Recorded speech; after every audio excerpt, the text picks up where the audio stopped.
शुक्लाम्बरधरं विष्णुं शशिवर्णं चतुर्भुजं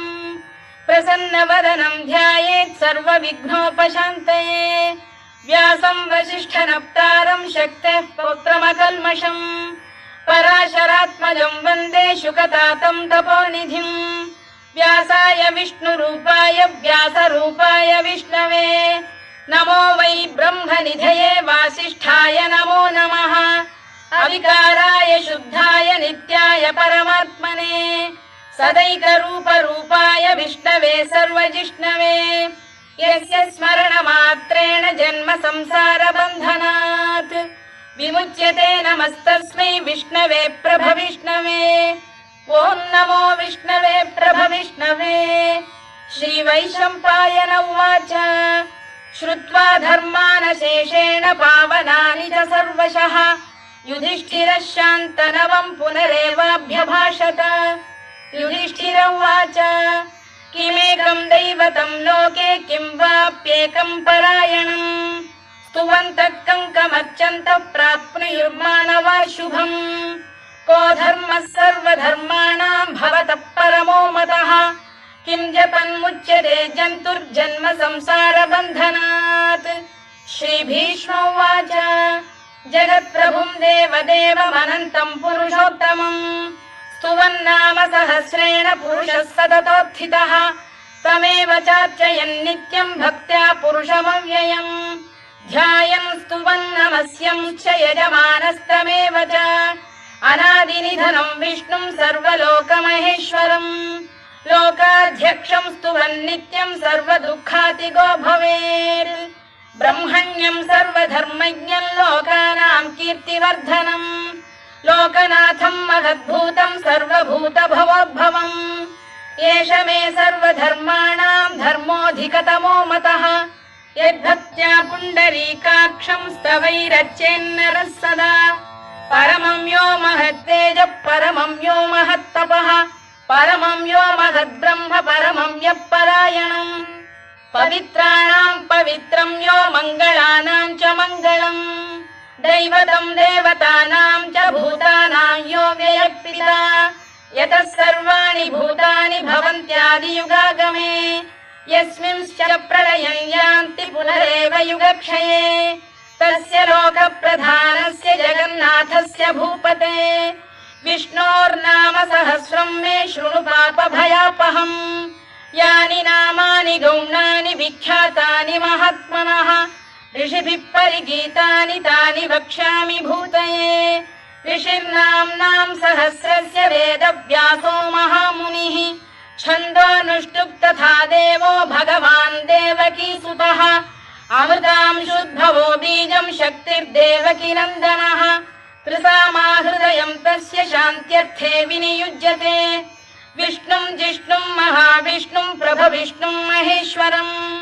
अनेकरूपदैत्यान्तं नमामि पुरुषोत्तमम्। अस्य श्रीविष्णोर्दिव्यसहस्रनामस्तोत्रमहामन्त्रस्य श्रीवेदव्यासो भगवान् ऋषिः अनुष्टुप्छन्दः श्रीमहाविष्णुः परमात्मा श्रीमन्नारायणो देवता अमृतांशुद्भवो भानुरिति बीजम् देवकीनन्दन श्रेष्ठेति शक्तिः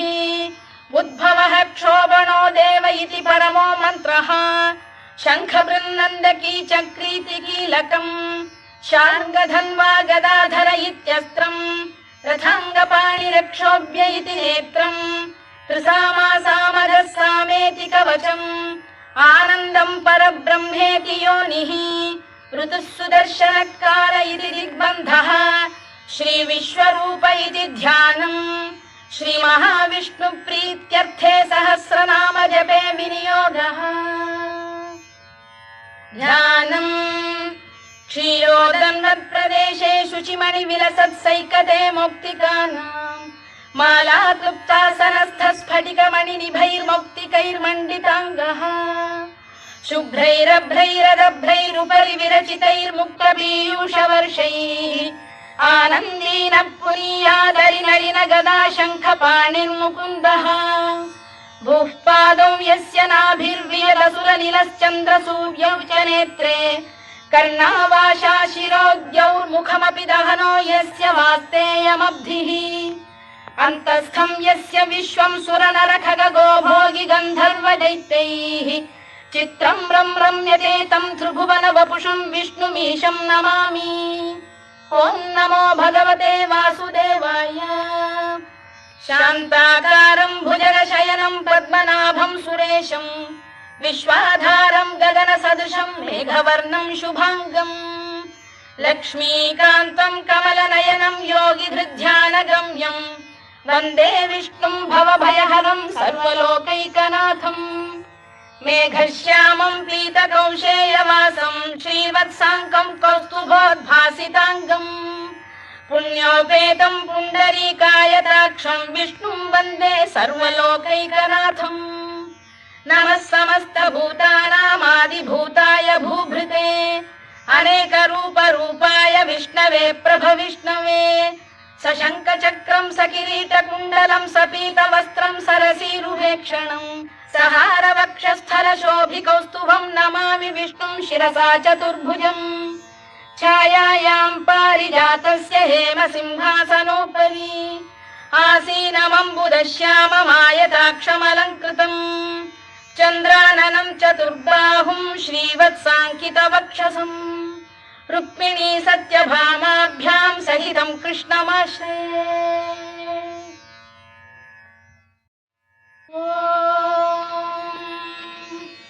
विश्वं विष्णुर्वषत्कारो भूतभव्य भवत्प्रभुः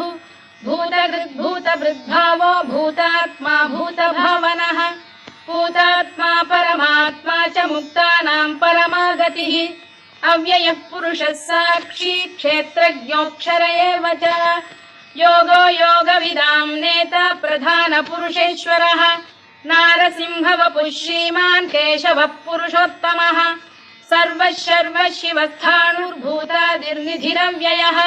सम्भवो भावनो भर्ता प्रभवः प्रभुरीश्वरः स्वयंभूः शम्भुरादित्यः पुष्कराक्षो महास्वनः अनादिनिधनो धाता विधाता धातुरुत्तमः अप्रमेयो ऋषिकेशः पद्मनाभोऽमरप्रभुः विश्वकर्मा मनुस्पष्टा स्थविष्ठस्थविरो ध्रुवः अग्राह्यः शाश्वतः कृष्णो लोहिताक्षप्रदर्दनः प्रभूतस्त्रिककुब्धाम पवित्रं मङ्गलं परम् ईशान प्राणद प्राणो ज्येष्ठः श्रेष्ठः प्रजापतिः हिरण्यगर्भो भूगर्भो माधवो मधुसूदनः ईश्वरो विक्रमी धन्वी मेधावी विक्रमक्रमः अनुत्तमो दुराधर्षः कृतज्ञः कृतिरात्मवान् सुरेशः शरणं शर्म विश्वरेतः प्रजाभवः अधः संवत्सरो व्यालप्रत्ययः सर्वदर्शनः अजः सर्वेश्वरः सिद्धः सिद्धिः सर्वादिरच्युतः वृषाकपिरमेयात्मा सर्वयोगविनिसृतः वसुर्वसुमनः सत्यः समात्मा संमितः समः अमोघः पुण्डरीकाक्षो वृषकर्मा वृषाकृतिः रुद्रो बहुशिरा बभ्रुर्विश्वयोनिश्चुचिश्रवाः अमृतः शाश्वतस्थाणुर्वरारोहो महातपाः सर्वगः सर्वविद्भानुर्विश्वक्सेनो जनार्दनः वेदो वेदविदव्यङ्गो वेदाङ्गो वेदवित्कविः लोकाध्यक्षः सुराध्यक्षो धर्माध्यक्षः कृताकृतः चतुरात्मा चतुर्व्यूहश्चतुर्दंष्टश्चतुर्भुजः भ्राजिष्णुर्भोजनं भोक्ता सहिष्णुर्जगदादिजः अनघो विजयो जेता विश्वयोनिः पुनर्वसुः उपेन्द्रो वामनः प्रांशुरमोघः शुचिरूर्जितः अतीन्द्रः सङ्ग्रहः सर्गो धृतात्मा नियमो यमः वेद्यो वैद्यः सदा योगी वीरः माधवो मधुः अतीन्द्रियो महामायो महोत्साहो महाबलः महाबुद्धिर्महावीर्यो महाशक्तिर्महाद्युतिः अनिर्देश्य वपुः श्रीमान् अमे आत्मा महाधृधृत् महेश्वासो महीभर्ता श्रीनिवासः सताङ्गतिः अनिरुद्धः सुरानन्दो गोविन्दो गोविदाम्पतिः मरीचिर्दमनो हंसः सुपर्णो भुजगोत्तमः हिरण्यनाभः सुतपाः पद्मनाभः प्रजापतिः अमृत्युः सर्वदृक्सिंहः सन्धाता सन्धिमान् स्थिरः अजो दुर्मर्षणः शास्ता विश्रुतात्मा सुरारिः गुरुर्गुरुतमो धाम सत्यः सत्यपराक्रमः निमिषो निमिषस्रग्वी वाचस्पतिरुदारधीः अग्रणी श्रीमान् न्यायो नेता समीरणः सहस्रमूर्धा विश्वात्मा सहस्राक्षः सहस्रपात् आवर्तनो निवृत्तात्मा संवृतः सम्प्रमर्दनः अधः संवर्तको वह्निरनिलो धरणीधरः सुप्रसाद प्रसन्नात्मा विश्वधृक् विश्वभुग्विभुः सत्कर्ता सत्कृतः साधुर्जह्नुर्नारायणो नरः असंख्येयो प्रमेयात्मा विशिष्टः शिष्टकृच्छुचिः सिद्धार्थ सिद्ध संकल्पः सिद्धिदः सिद्धिसाधनः वृषाही वृषभो विष्णुर्वृषपर्वा वृषोदरः वर्धनो वर्धमानश्च विविक्तः श्रुतिसागरः सुभुजो दुर्धरो वाग्मी महेन्द्रो वसुदो वसुः नैकरूपो बृहद्रूपः शिपिविष्टप्रकाशनः ओजस्तेजोद्युदिधरः प्रकाशात्मा प्रतापनः वृद्धस्पष्टाक्षरो मन्त्रश्चन्द्रांशुर्भास्करद्युतिः अमृतांशुद्धवो भानुः शशबिन्दुः सुरेश्वरः औषधम् जगतः सेतुः सत्यधर्मपराक्रमः भूतभव्यभवन्नाथः पवनः पावनो नरः कामः कामकृत्कान्तः कामः कामप्रदप्रभुः युगादिकृद्युगावर्तो नैकमायो महाशनः अदृश्यो व्यक्तरूपश्च सहस्रजिदनन्तजित् इष्टो विशिष्टः शिष्टेष्टः शिखण्डी नघुषो वृषः क्रोधः क्रोधकृत्कर्ता विश्वबाहुर्महीधरः अच्युत प्रथितः प्राणदो वासवानुजः अपां निधिरधिष्ठानमप्रमत्त प्रतिष्ठितः स्कन्दधरो धुर्यो वरदो वायुवाहनः वासुदेवो बृहद्भानुरादिदेवः पुरन्दरः अशोकस्तारणस्तारः शूरः शौरिर्जनेश्वरः अनुकूलः शतावर्तः पद्मी पद्मनिभेक्षणः पद्मनाभोरविन्दाक्षः पद्मगर्भः शरीरभृत् महर्धिर्वृद्धो वृद्धात्मा महाक्षो गरुडध्वजः अतुलः शरभो भीमः समयज्ञो हविर्हरिः सर्वलक्षणलक्षण्यो लक्ष्मीवान् समितिञ्जयः विक्षरो रोहितो मार्गो हेतुर्दामोदरः सः महीधरो महाभागो वेगवानमिताशनः उद्भवः क्षोभणो देवः श्रीगर्भः परमेश्वरः करणं कारणं कर्ता विकर्ता गहनो गुहः व्यवसायो व्यवस्थानः संस्थानस्थानदो ध्रुवः परद्धिः परमस्पष्टस्तुष्टः पुष्टः शुभेक्षणः रामो विरामो विरतो मार्गो नेयो नयोनयः वीरः शक्तिमतां श्रेष्ठो धर्मो धर्मविदुत्तमः वैकुण्ठः पुरुषः प्राणद प्रणवपृतुः हिरण्यगर्भः शत्रुघ्नो व्याप्तो वायुरधोक्षजः ऋतुः सुदर्शनकारः परमेष्ठी परिग्रहः उग्रः संवत्सरो दक्षो विश्रामो विश्वदक्षिणः विस्तारस्थावरस्थाणुः प्रमाणं बीजमव्ययम् अर्थोऽनर्थो महाकोशो महाभोगो महाधनः अनिर्विण्णस्थविष्ठो भूर्धर्मयूपो महामखः नक्षत्रनेमिर्नक्षत्री क्षमः क्षामः समीहनः यज्ञयुज्यो महेज्यश्च क्रतुः सत्रं सदां गतिः सर्वदर्शी विमुक्तात्मा सर्वज्ञो ज्ञानमुत्तमम् सुव्रतः सुमुखः सूक्ष्मः सुघोषः सुखदः सुहृद् मनोहरो जितक्रोधो वीरबाहुर्विदारणः स्वापनः स्ववशो व्यापी नैकात्मा नैककर्मकृत् वत्सलो वत्सी रत्नगर्भोधनेश्वरः धर्मकृद्धर्मी सदसक्षरमक्षरम् अविज्ञाता सहस्रांशुर्विधाता कृतलक्षणः गभस्तिनेमिः सप्तस्तः सिंहो भूतमहेश्वरः आदिदेवो महादेवो देवेशो देवभृद्गुरुः उत्तरो गोपतिर्गोप्ता ज्ञानगम्यः पुरातनः शरीरभूतभृद्भोक्ता कपीन्द्रो भूरि दक्षिणः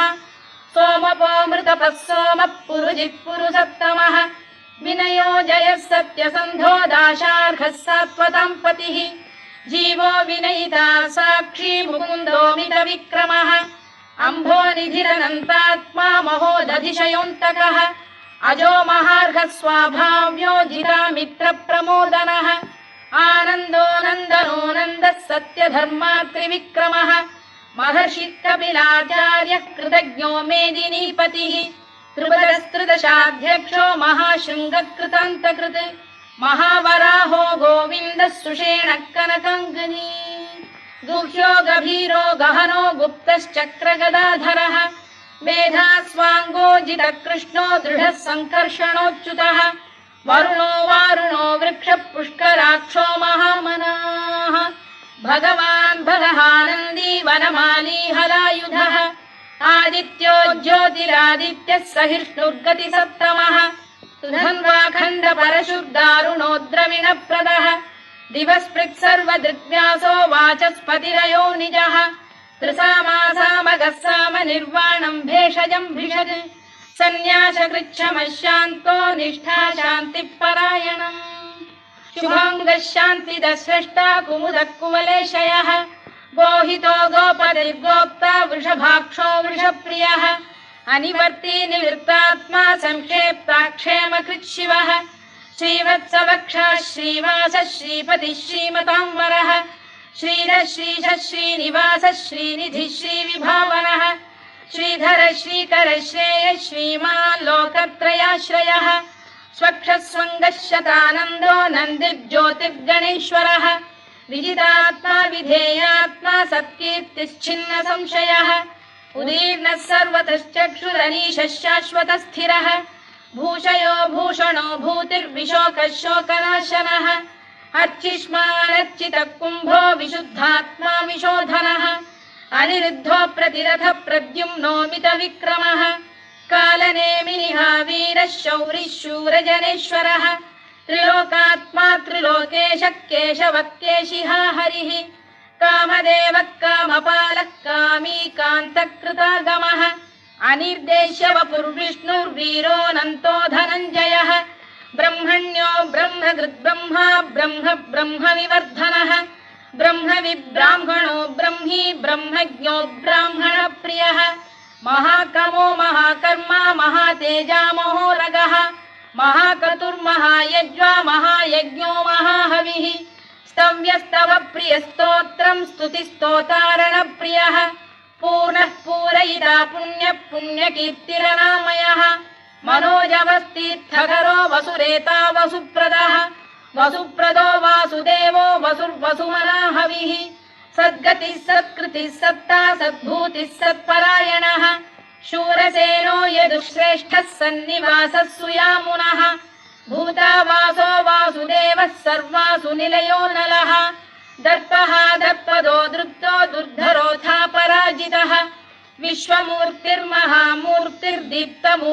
विश्वमूर्तिर्महामूर्तिर्दीप्तमूर्तिरमूर्तिमान् अनेकमूर्तिरव्यक्तः शतमूर्तिः शताननः एकोनैकः स वक्र किं यत्तत्पदमनुत्तमम् लोकबन्धुर्लोकनाथो माधवो भक्तवत्सलः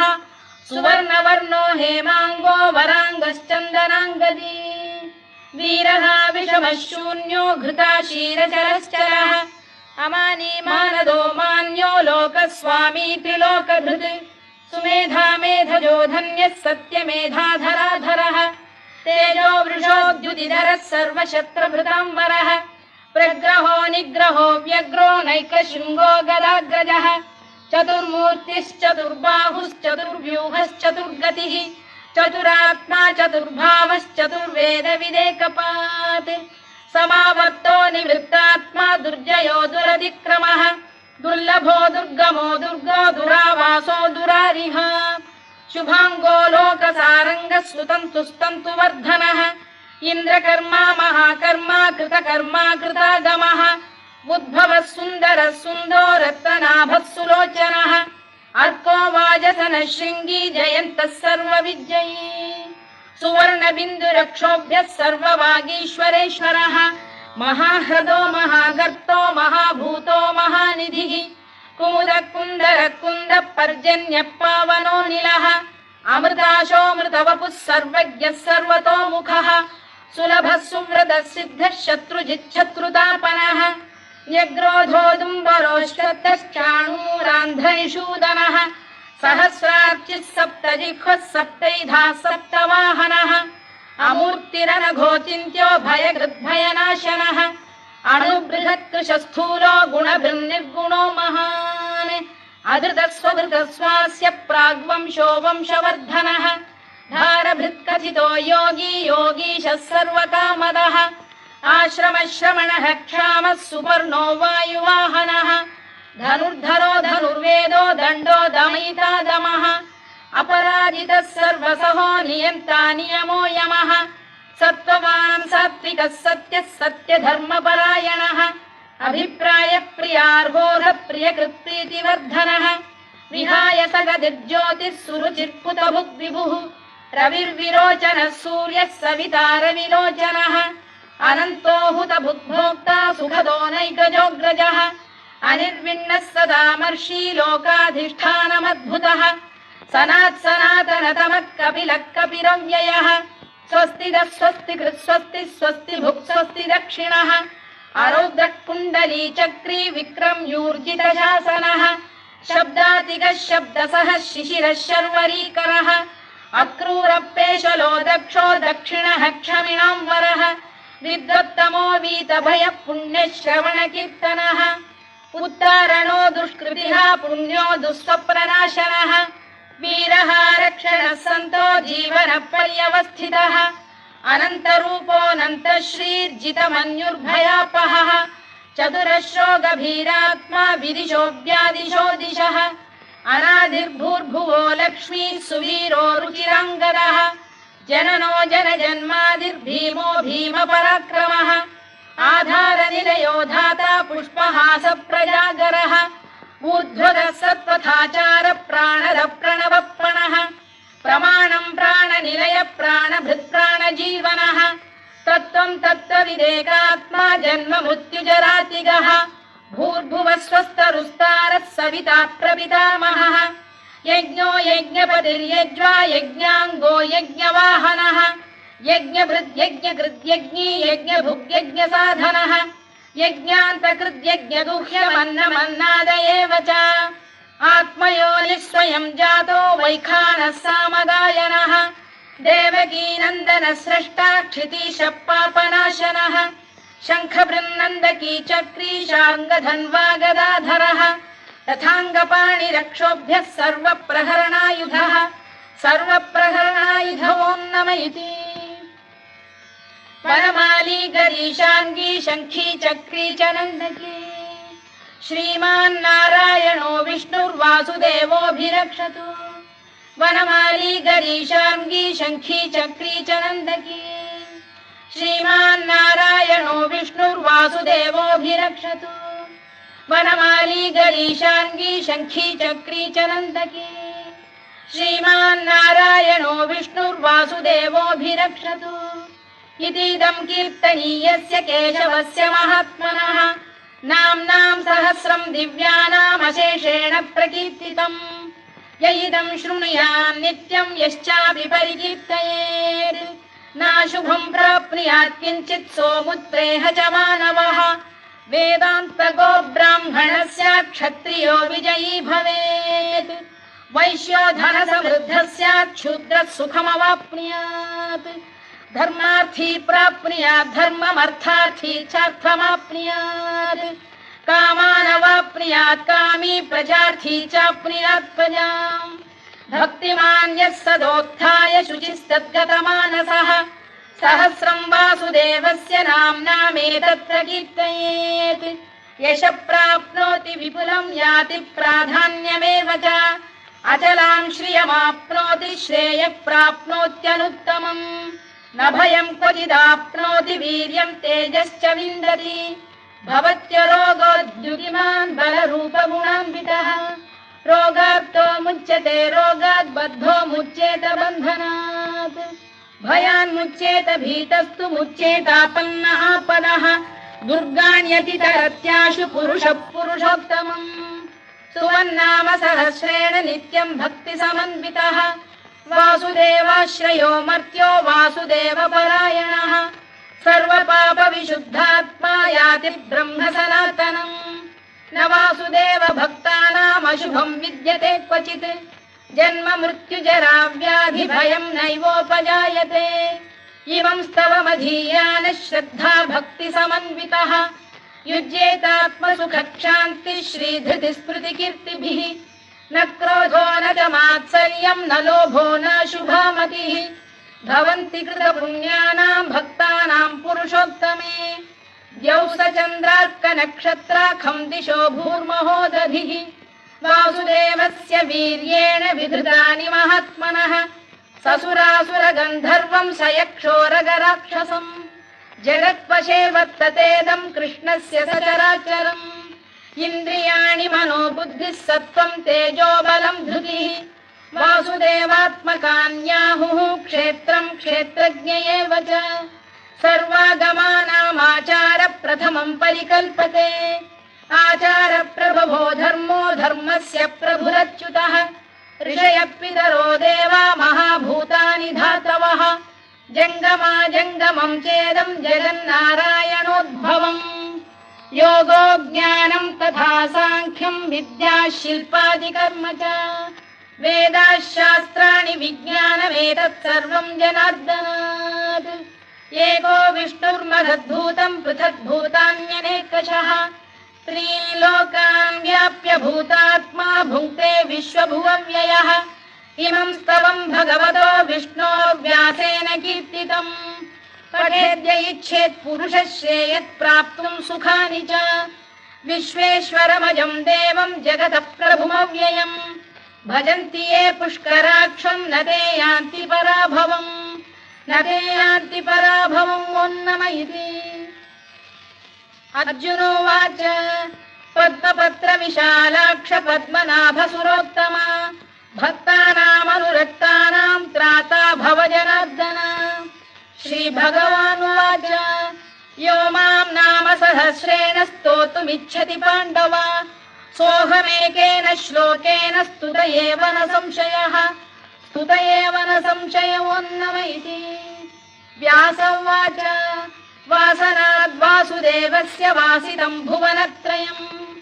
सर्वभूतनिवासोऽसि वासुदेव नमोऽस्तु ते वासुदेव नमोऽस्तु ते ओन्नम इति पार्वत्युवाच केनोपायेन लघुना विष्णोर्नाम सहस्रकम् पठ्यते पण्डितैर्नित्यं श्रोतुमिच्छाम्यहं प्रभो ईश्वर उवाच श्रीराम राम रामेति रमे रामे मनोरमे सहस्रनाम तत्तुल्यं राम नाम वरानने श्रीराम राम रामेति रमे रामे मनोरमे सहस्रनाम तत्तुल्यं राम नाम वरानने श्रीराम राम रामेति रमे रामे मनोरमे सहस्रनाम तत्तुल्यं राम नाम वरानने राम नाम वरानन ओन्नम इति ब्रह्मोवाच नमोऽस्त्वनन्ताय सहस्रमूर्तये सहस्रपादाक्षि शिरोरुबाहवे सहस्रनाम्ने पुरुषाय शाश्वते सहस्रकोटियुगधारिणे नमः सहस्रकोटियुगधारिणे नम ओन्नम इति सञ्जय उवाच यत्र योगेश्वर कृष्णो यत्र पार्थो धनुर्धरः तत्र श्रीविजयो भूतिर्ध्रुवा नीतिर्मतिर्मम श्रीभगवानुवाच अनन्याश्चिन्तयन्तो मां ये जनाः पर्युपासते तेषां नित्याभियुक्तानां योगक्षेमं वहाम्यहम् परित्राणाय साधूनां विनाशाय च दुष्कृतां धर्म संस्थापनार्थाय संभवामि युगे युगे आर्ता विषण्णा शिथिलाश्च भीता घोरेषु च व्याधिषु वर्तमानाः संकीर्त्य नारायण शब्दमात्रं विमुक्तदुःखा सुखिनो भवन्तु कायेन वाचा मनसेन्द्रियैर्वा बुद्ध्यात्मना वा प्रकृते स्वभावात् करोमि यद्यत् सकलं परस्मै नारायणायेति समर्पयामि।